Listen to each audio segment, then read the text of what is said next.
तरुण भारत नागपूर दिनांक 2 सप्टेंबर 2022 समर्थ नेतृत्व जयासी ब्रह्मादिक वंदिती लेखक माधव किल्लेदार। अतिप्राचीन काळी एका अरण्यात एक ऋषी राहत असत। ते खूप मोठे योगी होते। ते दिवसातील तासनतास ध्यानात राहत त्यांच्या तपसाधनेमुळे त्या वनाला एक वेगळंच महत्त्व प्राप्त झालं होतं। त्या वनातील वातावरण प्रसन्न होतं। ऋषींच्या योग्य साधनेमुळे एक वेगळंच चैतन्य वातावरणात निर्माण झालं होतं। एके दिवशी नेहमीप्रमाणे ते ऋषी ध्यानस्थ बसले होते। तेवढ्यात एक उंदीर तिथे आला।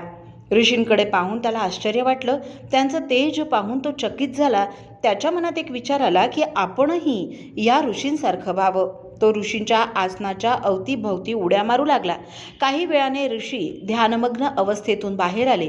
त्यांनी डोळे उघडले तर त्यांच्यासमोर उंदीर होता। अतिशय आत्मीयतेने त्यांनी त्याच्याकडे पाहिलं, त्याला जवळ बोलावलं, त्याला स्पर्श केला। त्या स्पर्शामुळे तो उंदीर बोलू लागला। ऋषींनी त्याला विचारलं, मूषकराज, आपली काय इच्छा आहे? उंदीर म्हणाला, महाराज, मला आपल्यासारखं योगी व्हायचंय, मला आपल्यासारखं ऋषी व्हायचंय, मला आशीर्वाद द्या। ऋषींनी पुन्हा डोळे मिटले आणि काही क्षणातच डोळे उघडले।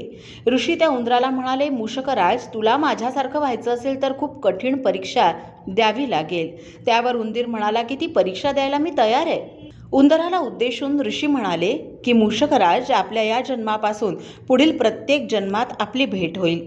त्या प्रत्येक भेटीत आपल्या पुढील जन्माविषयी मी तुम्हाला मार्गदर्शन करीत राहीन आणि अनंत काळानंतर तुम्ही माझ्यासारखे ऋषी व्हाल। उंदराने ऋषींना नमस्कार केला। ऋषींनी त्याला आशीर्वाद दिला। उंदीर तिथून निघाला। तो वनात फिरत होता। तेवढ्यात त्याच्या समोर एक मांजर आलं। त्या मांजराने उंदराला खाऊन टाकलं। उंदीर गतप्राण झाला आणि त्याचा पुनर्जन्म मांजराच्या रूपाने झाला। ते मांजर त्याच वनात राहत असे। अनेक उंदीर त्या मांजराने खाल्ले। एके दिवशी अचानक ते मांजर त्या ऋषींच्या समोर आलं। ऋषींनी त्या मांजराला ओळखलं। ऋषींकडे पाहताच त्या मांजरालाही त्याचा पूर्वजन्म आठवला। ऋषींना त्याने नमस्कार केला। ऋषींनी त्यास आशीर्वाद दिला। मांजर तिथून निघून गेलं। काही दिवसांनी मांजर त्या वनात एके ठिकाणी शांतपणे बसलं होतं, तेव्हा अचानक एका रानटी कुत्र्याने त्याच्यावर हल्ला केला। त्या हल्ल्यात मांजर मारलं गेलं। त्याचा पुनर्जन्म रानटी कुत्र्याच्या रूपाने त्याच वनात झाला। ते रानटी कुत्र दररोज शिकार करून स्वतःचं पोट भरत असे। रानटी कुत्र्याची दहशत संपूर्ण वनात पसरली। ते रानटी कुत्र अचानक त्या ऋषींच्या आश्रमात आलं। ऋषींनी त्याच्याकडे पाहिलं आणि त्याला त्याचे मागील जन्म आठवले। ऋषींनी नेहमीप्रमाणे त्याला आशीर्वाद दिला। ते रानटी कुत्र त्यांच्यासमोर नतमस्तक झालं। रानटी कुत्र तिथून निघाल्यावर त्याची आणि त्या वनातील सिंहाची गाठ पडली। दोघांमध्ये थोडा संघर्ष झाला, परंतु त्या संघर्षात रानटी कुत्र्याला स्वतःचा जीव गमवावा लागला। रानटी कुत्रा तिथेच गतप्राण झाला। त्याचा पुनर्जन्म सिंहाच्या रूपाने त्याच वनात झाला। तो सिंह जंगलाचा राजा झाला। त्याच्या गर्जनेमुळे जंगलातील प्राणी भयभीत होत असत। तो सिंह वनराज होता। तो त्याच्या गुहेत राहत असे। शिकार करण्याकरिता तो बाहेर पडायचा। अनेक वन्यजीव त्याने मारले, त्यांची शिकार केली। एके दिवशी तो वनराज सिंह ऋषींच्या आश्रमात आला। ऋषी त्यावेळी ध्यानस्थ बसले होते। सिंहाने त्यांच्याकडे पाहून गर्जना केली, त्यांच्यावर हल्ला करण्याचा प्रयत्न केला, पण ऋषींच्या अवतीभोवती असलेल्या सुरक्षा कवचामुळे त्याचे अनेक हल्ले अपयशी झाले। शेवटी तो सिंह थकला। ऋषींनी काही वेळाने डोळे उघडले आणि त्या सिंहाकडे पाहिलं। ऋषींच्या नजरेला नजर भिडवताच सिंहाला त्याचे सर्व जन्म आठवले। ऋषींनी मंद स्मितहास्य केलं आणि त्याला आशीर्वाद दिला। सिंहाने त्यांना वंदन केलं। सिंह आश्रमातून बाहेर पडला। तो खूप थकलेला होता, त्यामुळे शिकार करण्याएवढी शक्ती त्याच्यात उरली नव्हती। तो त्याच्या गुहेकडे निघाला। तेवढ्यात एका शिकाऱ्याने त्याचा बाण मारून शिकार केली। सिंह गतप्राण झाला। सिंहाचा पुनर्जन्म एका मनुष्य रूपाने झाला। तो मनुष्य प्राण्यांची शिकार करून स्वतःचं पोट भरत असे। तो शिकारी खूप निर्भीड होता। त्याला वनातील प्राण्यांची अजिबात भीती वाटत नसे। तो नियमितपणे सकाळी प्राण्यांची शिकार करायचा। तसंच काही प्राणी तो पकडून पिंजऱ्यात डांबून ठेवायचा। त्यातील काही प्राणी तो आणि त्याचे कुटुंबीय खात असत, तर उरलेल्या प्राण्यांना तो शहरात जाऊन विकायचा। एके दिवशी तो शिकारी ऋषींच्या आश्रमात आला। ऋषींना त्याने नमस्कार केला। ऋषींनी त्याला आशीर्वाद दिला। ऋषींनी त्याच्या डोळ्यात पाहिलं। त्या शिकाऱ्याला त्याचे पूर्वजन्म आठवले। शिकारी आश्रमातून बाहेर पडला। तो शिकार करण्याकरिता वनात फिरत होता। तेवढ्यात त्या वनातील दरोडेखोरांनी त्याला पकडलं। त्याच्याकडे असलेल्या धनाची त्यांनी मागणी केली। शिकाऱ्याने त्यांना विरोध केला। त्या दरोडेखोरांनी शिकाऱ्याची हत्या केली. शिकाऱ्याचं प्रेत तिथेच टाकून ते दरोडेखोर तिथून पळाले. शिकाऱ्याच्या कुटुंबियांना शोक अनावर झाला. त्यांचा आधार गेला होता. त्या शिकाऱ्याचा पुनर्जन्म दरोडेखोर म्हणून झाला. तो एक सराईत दरोडेखोर असल्याने त्याची दहशत सर्वत्र पसरली. तो ज्या राज्यात राहत असे तेथील नागरिकांना त्याची प्रचंड भीती वाटायची. तो राज्यात अनेक ठिकाणी चोरी करायचा, पण राज्यातील शिपाई सैन्य त्याचं काहीही वाकडं करू शकले नाही. शेवटी राजाने आदेश दिला की या दरोडेखोराला मारून टाका. एके दिवशी दरोडेखोर ऋषींच्या आश्रमात चोर पावलांनी शिरला. त्याला वाटलं की आश्रमात खूप धन असेल. त्याने संपूर्ण आश्रम पाहिल्यावर त्याला काहीही मिळालं नाही. त्याला ऋषींचा प्रचंड राग आला. त्याने ऋषींना मारायला स्वतःचं हत्यार उगारलं. ऋषींनी डोळे उघडले. ऋषींचे ते तेजस्वी डोळे पाहून तो दरोडेखोर घाबरला. त्याने शस्त्र खाली ठेवलं. तो ऋषींना शरण आला. ऋषींनी त्याला आशीर्वाद दिला. दरोडेखोर आश्रमातून बाहेर पडला. तो त्याच्या घराकडे जायला निघाला. तेवढ्यात त्याला राजाचे सैनिक दिसले. तो एका डोंगराच्या आड लपला. राजाचे सैनिक त्याला वनात सर्वत्र शोधत होते आणि तो त्यांच्यापासून स्वतःचा बचाव करण्याचा प्रयत्न करीत होता. अखेर त्याचा आणि त्या सैनिकांचा संघर्ष झाला. सैनिकांनी त्याला पकडलं आणि राजासमोर उपस्थित करण्यात आलं. राजाने त्याच्या गुन्ह्यांविषयी ऐकून घेतलं. दरोडेखोर राजाला स्वतःच्या प्राणांची भिक्षा मागू लागला. राजाने त्याचं म्हणणं ऐकलं नाही. त्याला मृत्यूदंडाची शिक्षा दिली. दरोडेखोराला मृत्यूदंड देण्यात आला. दरोडेखोराचा पुनर्जन्म एका राजघराण्यात झाला. त्याचं शिक्षण एका गुरुकुलात झालं. तो तिथे अनेक विद्या आणि कलांमध्ये पारंगत झाला. पुढे त्याचा राज्याभिषेक करण्यात आला. तो राजा झाला. राजा झाल्यानंतर त्याने राजसूय यज्ञ करण्याचं ठरविलं. देशोदेशींच्या राजांना त्याने पत्र पाठविलं. त्या पत्रातून त्याने सार्वभौमत्व स्वीकारण्याची आज्ञा त्या राजांना दिली. काही राजांशी त्याला युद्ध करावं लागलं, तर काही राजांनी त्याचं सार्वभौमत्व स्वीकारलं. राजाला संपूर्ण पृथ्वीचं साम्राज्य मिळालं. तो चक्रवर्ती सम्राट झाला. पृथ्वीच्या पाठीवरील ऐश्वर्य त्याने उपभोगलं. अनेक वर्ष तो पृथ्वीचा सम्राट होता.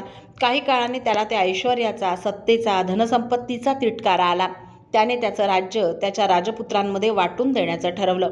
त्याने त्याचं राज्य त्याच्या राजपुत्रांमध्ये वाटूनही दिलं. तो वानप्रस्थाश्रमाला निघाला. वानप्रस्थाश्रमात असताना तो ऋषींच्या आश्रमात आला. ऋषी त्यावेळी ध्यानस्थ बसले होते. काही वेळाने ऋषींनी डोळे उघडले. ऋषी त्याच्याकडे पाहत होते. ऋषींना राजाने वंदन केलं. त्यांच्या पायावर डोकं ठेवलं. ऋषींनी त्याला आशीर्वाद दिला आणि पुढला मार्ग सांगितला. राजा आश्रमातून बाहेर पडला. वनात फिरत असताना त्याला एक घर दिसलं. राजाला खूप तहान लागली होती. तो खूप थकलाही होता. राजाला त्या घरातील व्यक्तीने पाणी दिलं. त्याची विचारपूस केली. राजानेही त्या घराविषयी जाणून घेतलं. त्यावेळी त्याला कळलं की ते घर एका मोठ्या साधकाचं आहे. राजाच्या मनात विचार आला की आपल्यालाही अशाच उच्च घरात जन्म मिळावा. तिथून राजा निघाला आणि पायी चालत एका नदी किनाऱ्यावर आला. तिथे बसून त्याने ईश्वराचं चिंतन केलं. काही कालावधीनंतर राजाला देवाज्ञा झाली. त्याचा मृत्यू झाला. राजाच्या मृत्यूची वार्ता संपूर्ण राज्यात कळाली आणि सगळीकडे शोक पसरला. राजाचा अंत्यविधी झाला. राजाला त्याचा पुनर्जन्म त्या वनातील घरात मिळाला. ईश्वराच्या चिंतनात त्या कुटुंबातील सदस्य स्वतःचा जास्तीत जास्त वेळ देत असत. ते कुटुंब आणि त्यातील संस्कारात ते जन्माला आलेलं मूल वाढत होतं. काही काळाने ते मूल किशोरवयीन झालं. पुढे त्याने तारुण्यात प्रवेश केला. तो तरुण एके दिवशी सत्याचा शोध घेण्यासाठी घरातून बाहेर पडला. त्याने घराचा, कुटुंबियांचा त्याग केला. तो तरुण ऋषींच्या आश्रमात आला. ऋषींचं तेज बघून तो तरुण भारावून गेला. ऋषी ध्यानस्थ बसले होते. त्याने ऋषींना साष्टांग नमस्कार केला. काही वेळाने ऋषींनी डोळे उघडले. ऋषींनी त्याला आशीर्वाद दिला. त्याला स्वतःचा शिष्य बनवलं. त्याला योग मार्गातील अनेक गोष्टी शिकवल्या. एके दिवशी ऋषींनी त्याच्या डोक्यावर हात ठेवला. त्या तरुणाला स्वतःचे सर्व गतजन्म आठवले. उंदीर, मांजर, रानटी कुत्रा, सिंह, शिकारी, दरोडेखोर, चक्रवर्ती सम्राट असा सगळा प्रवास तो स्वतःच्या अंतःचक्षूंनी पाहू लागला. उंदराच्या जन्मात त्याने जी इच्छा दर्शवली होती ती 7 जन्मांनंतर पूर्ण झाली होती. ऋषींच्या मार्गदर्शनामुळे त्याला ही अवस्था प्राप्त झाली होती. ऋषींच्या समर्थ नेतृत्वामुळे तो उंदीर 7 जन्मांनंतर योगी बनला होता. जर उंदराच्या जन्मात त्याला ऋषींसारखं समर्थ नेतृत्व मिळालं नसतं तर आज तो ऋषींसारखाच तपस्वी योगी झाला नसता. पशुत्व आणि मनुष्यत्व ही 2 तत्व पृथ्वीच्या पाठीवर आहेत. पशुपक्षी हे त्यांच्या बुद्धीनुसार स्वतःचं जीवन जगण्यासाठी जे जे आवश्यक आहे ते ते त्या प्रमाणात करतात. स्वतःच्या कर्माविषयी पशुपक्षी किंवा अन्य जीव हे प्रामाणिक असतात, परंतु मनुष्याचं मात्र बऱ्याच वेळा स्वतःच्या कर्माविषयी प्रामाणिक असणं दिसत नाही. मनुष्य प्राणी हा केवळ स्वतःच्या बुद्धीवर जीवन जगत नाही, तर स्वतःचं मन, देह आणि विवेकाच्या आधारेच त्याचा प्रवास सुरू असतो. मनुष्याला मनुष्यत्व प्राप्त करण्यासाठीही अनेक जन्म घ्यावे लागतात. मानवी देह लाभल्याने मानव हा पूर्ण रूपाने मानव होतच नाही, कारण अनंत जन्मातील त्याच्या चित्तावर झालेले संस्कार त्याला मनुष्यत्व प्राप्त करू देत नाहीत. काम, क्रोध, लोभ, मोह, मत्सर, अहंकार हे षड्रिपू त्याची साथ सोडत नाहीत आणि त्याला मनुष्यत्व प्राप्त करण्याकरिता वारंवार मनुष्यरूपी देह धारण करावा लागतो. मानवी मनात विचार असतात, पण चित्तात संस्कार असतात. मनातील विचार नष्ट करताही येतील, परंतु चित्तातील वाईट संस्कार नष्ट करायचे असतील तर चित्त शुद्धी करणं गरजेचं आहे. चित्ताची शुद्धी ही सत्पुरुषांच्या सहवासाने, तसंच सद्ग्रंथांच्या वाचन, मनन, चिंतन आणि आचरणाने होऊ शकते. श्री समर्थांचा श्रीमद दासबोध, संत तुकाराम महाराजांची गाथा, ज्ञानेश्वर महाराजांची ज्ञानेश्वरी आणि सर्व संत वाङ्मय मनुष्याला मनुष्यत्व प्राप्त करून देऊ शकतात. भगवान गौतम बुद्धांनी दिलेला संदेश जर मनुष्याने आचरणात आणण्याचा प्रयास केला तरच त्यात विश्वाचं कल्याण होऊ शकतं. श्री समर्थ श्रीमद दासबोधातील गणेश स्तवनात असं म्हणतात की ध्यान गणेशाचे वर्णिता, मतिप्रकाश होये भ्रांता, गुणानुवाद श्रवण करिता वोळे सरस्वती. जयासी ब्रह्मादिक वंदिती, तेथे मानव बापुडे किती, असो प्राणी मंदमती, तेही गणेश चिंतावा. याचा अर्थ असा आहे की गणपती ही देवता बुद्धी, ज्ञान आणि विवेक देणारी आहे. श्री गणेशाचं ध्यान केल्याने अज्ञानाने ग्रासलेल्या मनुष्याच्या बुद्धीत ज्ञानाचा प्रकाश पडतो. श्री गणेशाच्या गुणांचं वर्णन केल्याने सरस्वती प्रसन्न होते. श्री गणेशाला ब्रह्मदेव सुद्धा वंदन करतात. त्यामुळे मनुष्यानेही श्री गणेशास वंदन करावं, त्याच्या रूपाचं चिंतन करावं, त्याचं गुणगान गावं. समर्थ नेतृत्व या सदरातील माधव किल्लेदार यांचा हा लेख आपण तरुणभारत.net या संकेतस्थळावरही ऐकू शकता. असेच अभ्यासपूर्ण आणि संवेदनशील विचारांचे लेख ऐका फक्त डिजिटल तरुण भारतसोबत. त्यासाठी आमच्या YouTube चॅनलला लगेच सबस्क्राईब करा, लाईक आणि शेअरही नक्की करा. धन्यवाद.